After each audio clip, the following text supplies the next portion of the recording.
Hey, good afternoon, everyone. Thank you for joining us today for a very special ATARC Insider Risk webinar focused on the use of artificial intelligence and insider risk programs. This is the first of a special two-part webinar series focused on AI and insider risk, with our second one tentatively scheduled for March 19th. In today's webinar, we're going to explore the use of AI in support of insider risk programs in government, industry, and academia. Our panelists will discuss the emergence of AI as a critical tool with the power to enable and modernize insider risk programs. Our panelists will also discuss communicating AI, how to ensure programs do not become overly reliant on its use, and important guardrails necessary to control the use of AI within insider risk programs. My name is John Massey. I'm the director of the Department of the Air Force Counter Insider Threat Hub, and I will serve as the moderator for today's event.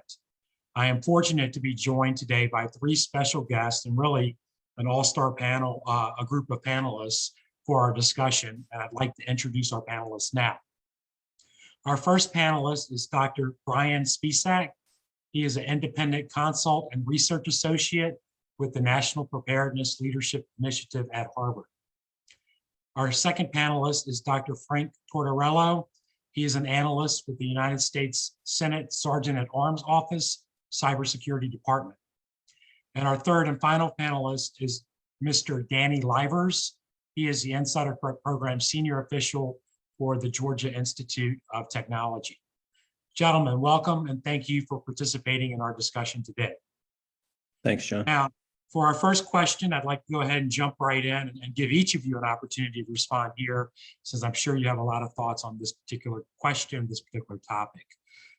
Many insider risk programs are just now starting to introduce artificial intelligence and machine learning into the way they identify, manage, and mitigate risk across their respective organizations. How can programs start thinking about how to use AI and machine learning for their needs? And Brian, we'll start with you. Okay. Well, first, thank you for having me. I'm looking forward to sharing, and I'll do my best to be short, but yet as informative as possible, because this is a big topic with a lot to say. So I'll be quick, I promise. I just want to say one thing. My motto, and you'll hear me probably say it a couple of times as we go through here, is my motto to this is leadership first, tech last. And what I mean by this is that you first really have to understand the needs of your organization and your people in managing risks. So leaders need to dive really, really deep into factors like workflows, employee behaviors, and things like data quality. And I can't stress the importance of data quality, but we'll get into that. Once you have an understanding of your people and those workflows and processes, then you can start moving into that strategic planning area and that space, where you're trying to think about how to optimize processes. And this is where you really want to start pinpointing, where are my risks and my needs highest? Once you have that kind of down, so you're understanding your people, your processes, you're identifying where your risks and your needs are the highest, then you need to start moving into what I call shaping a strategic innovation agenda. And this is then finally when you start asking, how can AI and machine learning help us with our specific challenges, right? So we're just getting into that. And then finally, that's when you start really selecting your AI and ML strategies and solutions that align with your strategy. So fundamentally, we start with leadership. It's all about how you lead and the quality of your leadership. That never changes. That's a constant. It's been there before AI and it'll be there. Who knows what comes after it. And at the end, it's about a tech come last. So leadership first, tech last. Great, thank you for that. Frank, do you have any thoughts on that particular question? Sure, thanks, John. I guess coming from the cyber world, one of the key sorts of uses of AI is in automation, especially in the analysis of large data sets, like what are the behaviors of the folks who are using your networks and those sorts of things. So what are the things that are boring your analysts to tears? Right, those are things that might be good candidates for automation and the use of AI at sort of a basic level. getting AI to give you, or an AI type of software package to give you a near real-time view of the performance of your network is usually a very good thing. Also, using AI to deliver alerts about anomalies in your network. These are probably pretty standard types of ideas that a lot of folks have come across. But what has been made kind of patently clear over time, I think, is that this kind of technological progress is only sort of half the opportunity. The other half is the opportunity is putting some thought and action into how people and why people are using the output of those AI-driven tools in particular ways. So the example I have is from the medical world. What happens if an autocomplete function auto-completes the wrong medicine for a patient? Or a doctor who believes the output of a diagnostic software is more accurate than her own 25 years of experience? These are sort of the real life things that I think go on in the day-to-day world that we need to pay attention to in the insider threat world. So the analogy here in cyber is a cybersecurity analyst who's frustrated by, let's say, too many alerts, and perhaps starts to ignore the alerts, and your organizational risk increases significantly. So for me, the logic points to the idea that fully exploiting the opportunities offered by AI and maximizing risk reduction means putting sort of time and money and leadership, as was just mentioned, into understanding and developing the abilities of people to use the tools safely. Great, thank you. Very good thoughts there. Danny, over to you. Thanks, John, for having me today. And Brian and Frank hit a home run here with their descriptions on this. I think from an industry and an academia standpoint here is just one thing is just knowing what we're here to protect and checking to see how we can build those protections around what we refer to as the crown jewels.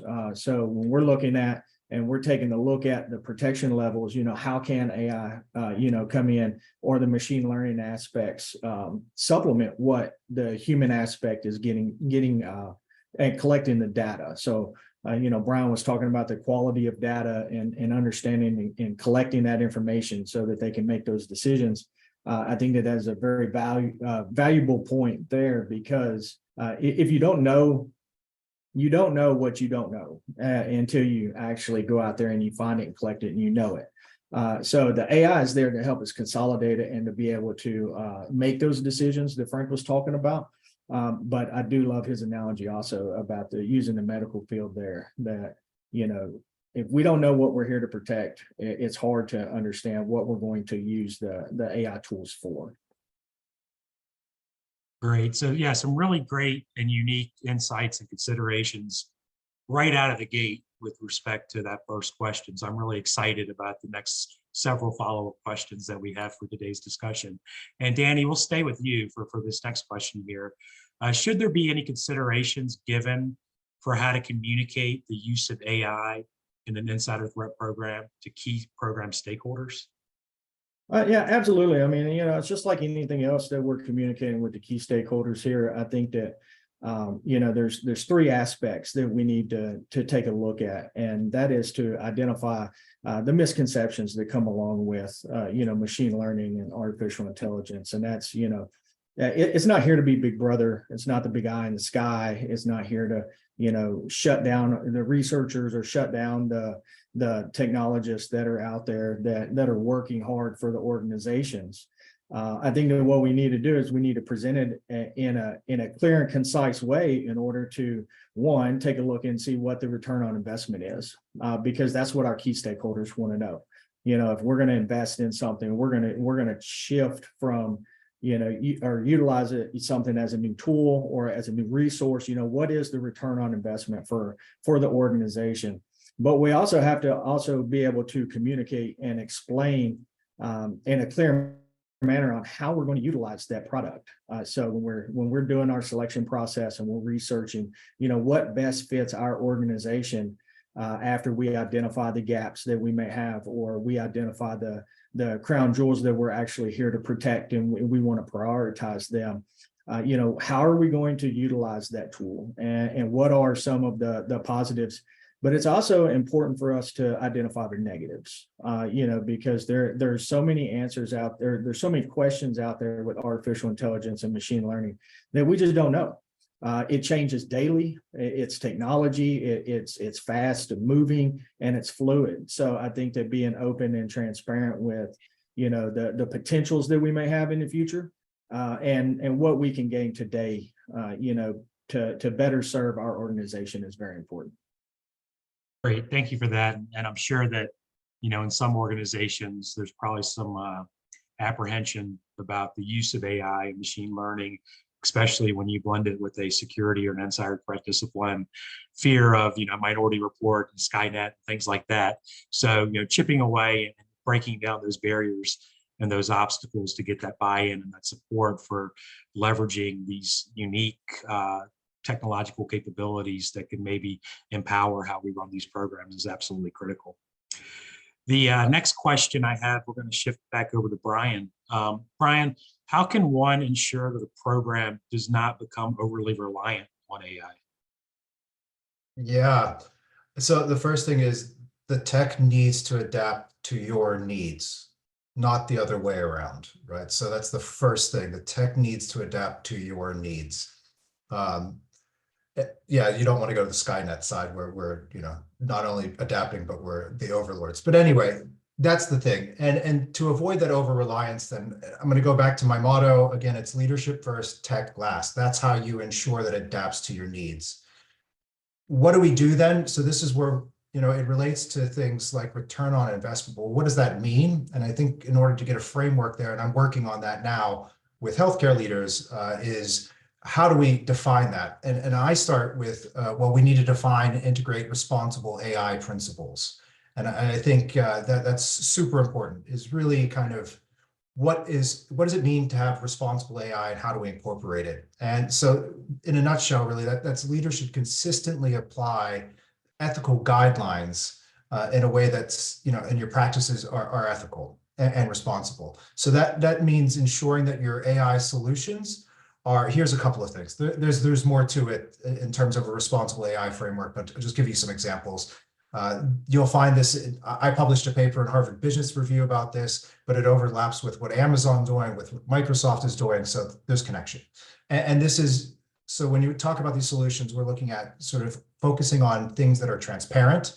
So one example is disclosure of AI interactions so that people know when they're interacting with an AI, or people know that when decisions are being made, they're being kind of informed by AI-powered solutions, just knowing that AI is there. And it's crazy to think about the fact that we are getting to a point where it might be important very, very soon when we have a conversation over the phone with, say, customer service agent, that it identifies itself as an artificial intelligence. And now that's coming very soon. And think about that just a year ago, that would have seemed like science fiction. So these things are happening, like Danny pointed out, rapidly. And so we need to be prepared for that to minimize that risk. So that's one aspect. Another one is it needs to be fair, obviously.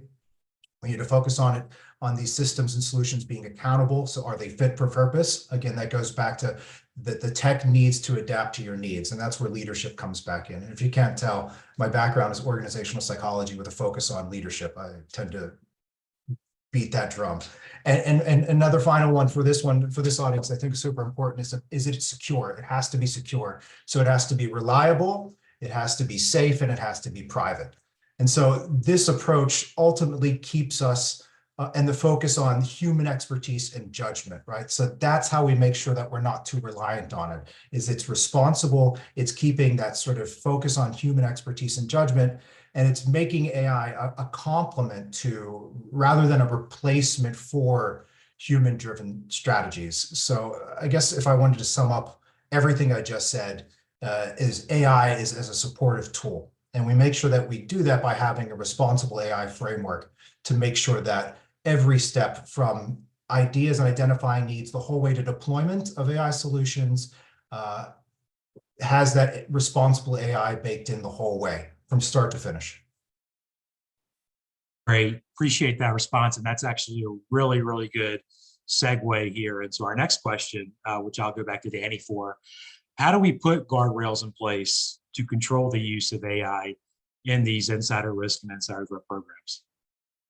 Well, I think over the past couple of minutes, we've stated it several times, and that that's the transparency and the sharing of information with our key stakeholders.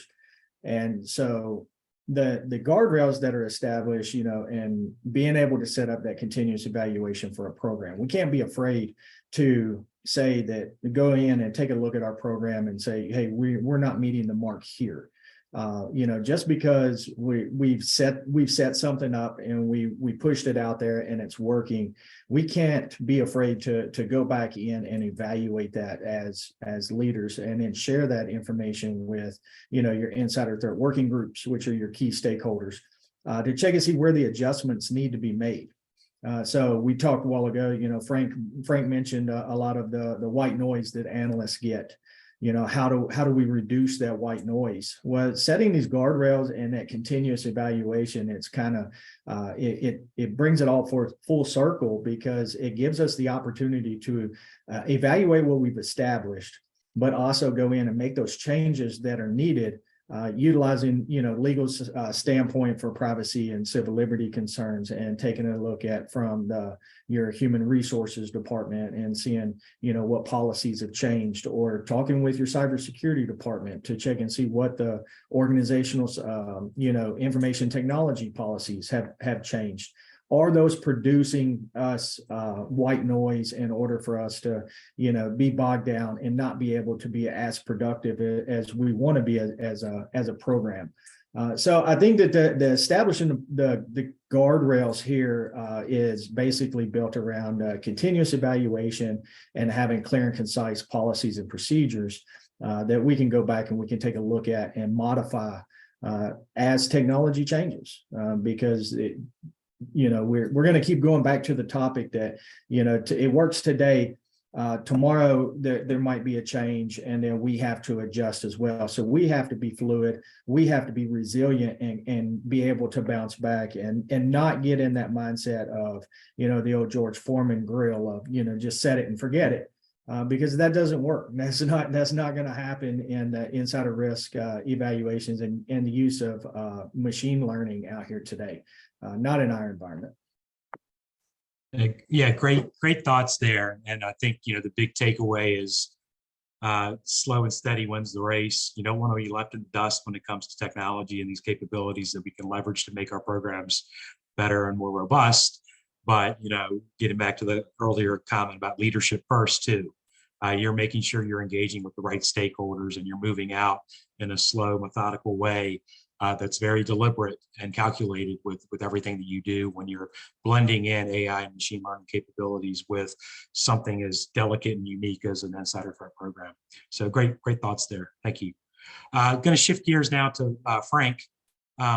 Frank, what type of data is needed to effectively use AI in an insider risk program, and why is quality data so important? Yeah, great question, John. Thanks. I'm going to take the second part of that about quality data, maybe throw it back at Brian and Danny. Let me try the first part first. I think there's a sort of standard answer to a question like this, and you can tell what the standard is by putting a question like that into ChatGTP. ChatGTP will tell you a standard answer to a question like this, and that has to do with things like, especially in the cyber world, you're looking for data about the behavior of the users on your network, the processing of identities and information and permissions, where you're storing your information, security, and that sort of thing.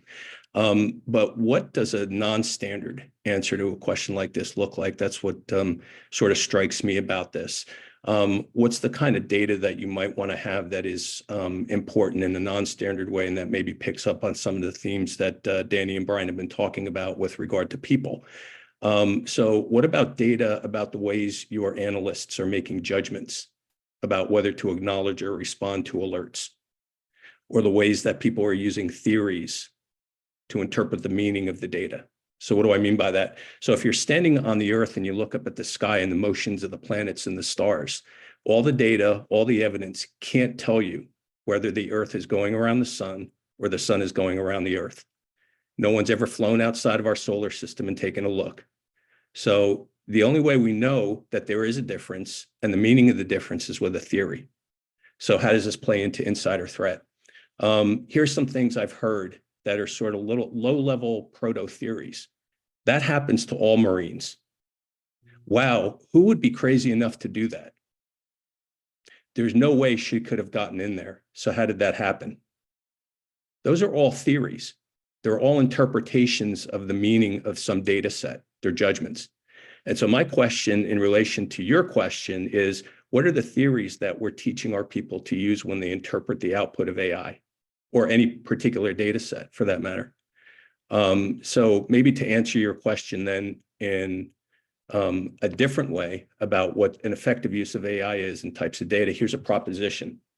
If your theory is that AI, using AI effectively has to do with the technical question of the quality of data, and that data is particular to things like networks and that sort of thing, maybe there's another theory to use, and that is, how do I want to put this?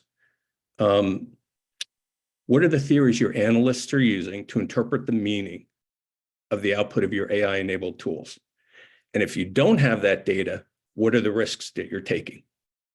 Because you can't necessarily predict or anticipate how your analysts are going to respond in particular situations. You can have SOPs, but what happens when novelty occurs? So that's my attempt at, let's say, a non-standard answer to your question, John. Thank you. I appreciate that. That's very good response and a very unique way of looking at the problem. And I think hopefully the rest of our audience today takes away the same appreciation that I have with kind of how you frame that out there. So I appreciate that, Frank. Shifting gears to Brian. Many argue that AI is not the solution, but is instead a tool that helps humans make better and quicker decisions. Talk to me a little bit about the importance of ensuring a human is in the loop when using AI in this mission space. So this kind of relates to Frank's response to the last question too. Data quality, I think so. Like in my consulting work, what I do a lot, it's combining high quality data, proven social science, that hard-won experience that you can only get through being a leader, being out there and doing it. And then we talk about how we can leverage technology by bringing all that together. So the data, the science, the experience, and the tech. And 90% of the problem I see about a lot of this is, like Frank was alluding to, is not having a good social science framework, for instance, not having a good theory of what type of data do we even need to collect in the first place. And I think that's one of the big issues. So in healthcare, for instance, I look at how do we avoid risk associated with stress and burnout. And I go in and I just have a very systematic social science framework that I use, asking specific questions about gathering data. Before we even get to the tech, I can see big changes in terms of reduction of risks when associated with turnover and these sorts of things, simply by asking the right questions. And that's that's analog. That's before we even get to the digital. So when you get this right, it's about having a human in the loop with the right science and the right theory in the loop as well. It's informing this. Then the data streams in, then that feeds into your AI. So that data is refined by the science, and that data then becomes the fuel for your AI. But that's how it has to work, right? So that's where the human is. And so again, I'm going to sound like a broken record here, but it all circles back to what I say is leadership first, tech last. It's about understanding your people and doing that in a very sort of scientific and systematic way. So you know what data to stream in, and then you know how to create the AI solutions, the ML solutions around that. Because like AI is incredible. There's no doubt about it. It's amazing, and it's amazing every day, getting better and better. But it's not the be all and end all. It's really the leader's job to fundamentally ensure that decisions are not solely based on algorithms. Decisions are based upon our experience. Decisions are based on the science. It is science-backed, then data-driven, right? And so it's leadership guided. And that's how we get the best out of AI. And so by combining then AI's speed and data processing capabilities, all those things that we are very bad at, comparatively speaking, but combining that with those things that we're comparatively much better at, which is insight and experience and those ethical judgments, that's how we get the best outcomes.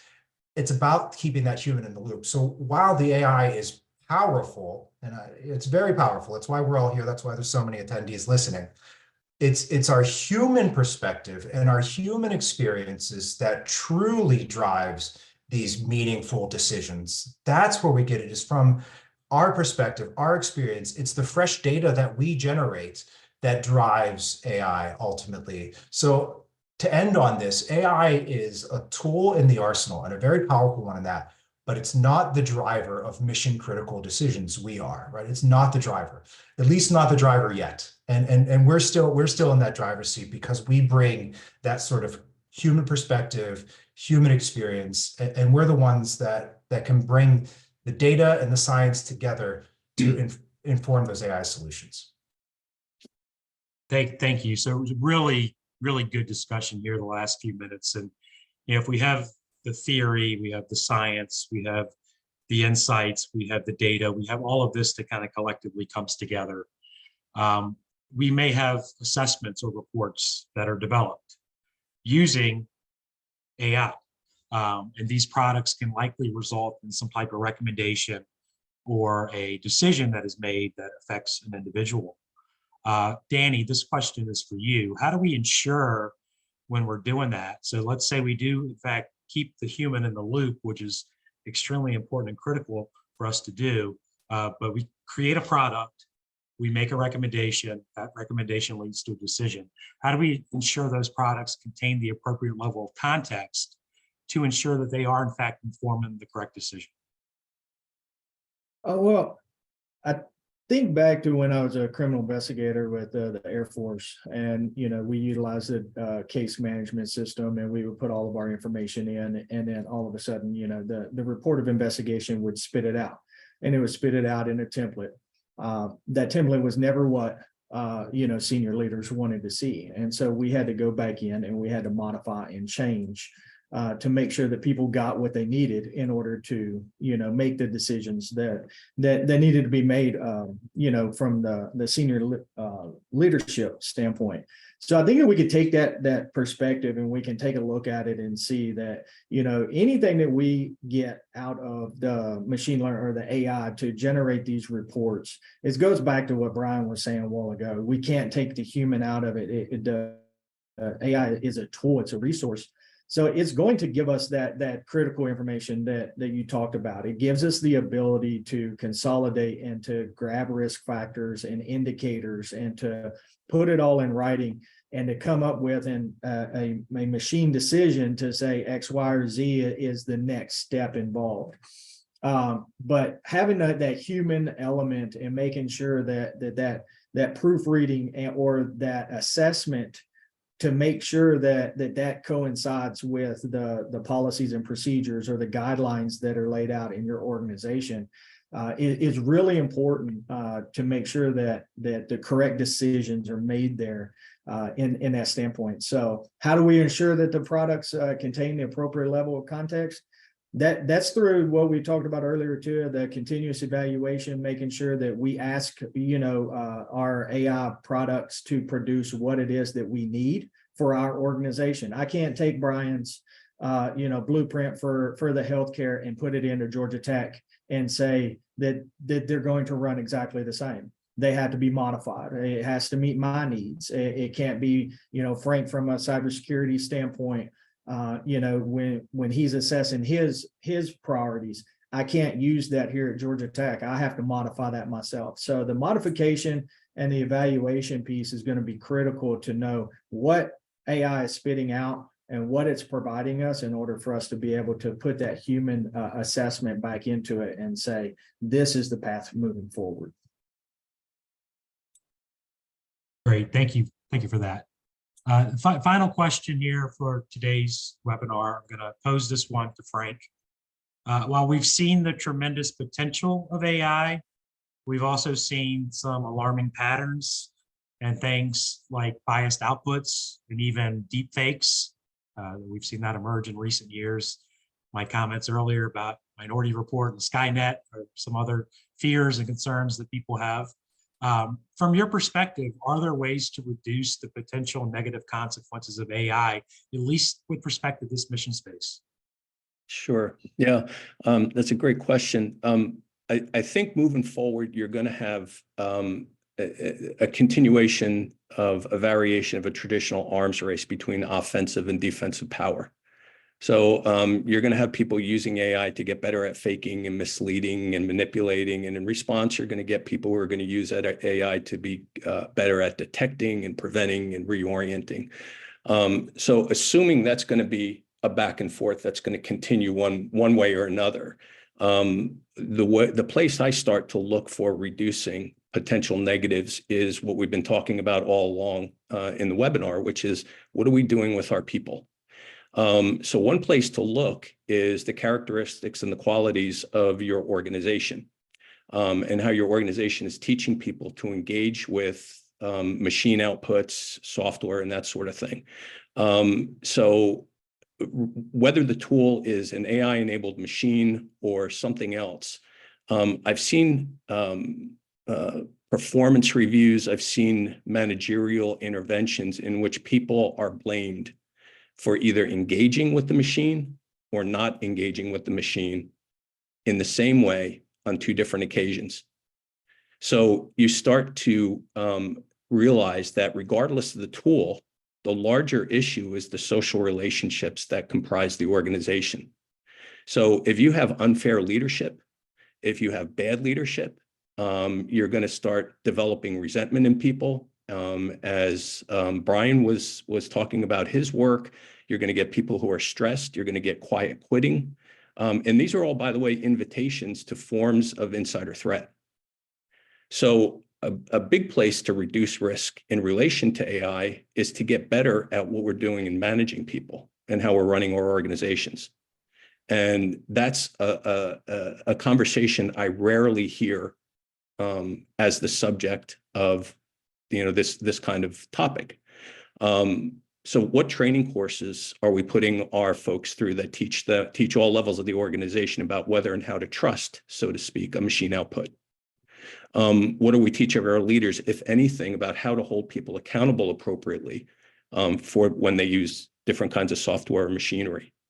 To go a step further, if your organization is one in which everything is an emergency, have you taken a look at whether or not you expect realistic work out of people? What's the quality of your leadership? These are all topics that are huge opportunities, I think, to reduce risk. Because if you give people the time and the space and the training, they can usually do pretty well at deciding whether or not they should trust the output, like in the medical example I gave before. And if you don't have data on these kinds of characteristics and you're not acting on them, I think you're actually increasing your risk that somebody or something is going to do something wrong. Thank you. Very, very good thoughts and insights there as we kind of wrap up part one of this multi-part webinar series on AI and insider threat. This has been an extremely informative and robust discussion. I want to express my appreciation, Frank, Brian, Danny, to the three of you for joining us. Really great thoughts and insights for our audience to consider and think about as we explore these capabilities within our programs. I can tell you right now, we had several questions that came in the chat. We're going to look at trying to incorporate those and maybe our follow-on webinar on March 19th. I can tell you right now, I wish it was March 19th already, because I'm really excited about continuing this conversation, because I know we could probably stay on all day today and talk for many more hours just about this topic, because it is very interesting to a lot of people. So again, very much appreciate the three of you joining us. To our audience and our attendees today, thank you for calling in and joining us with this very, very good, robust discussion that we had with three great panelists.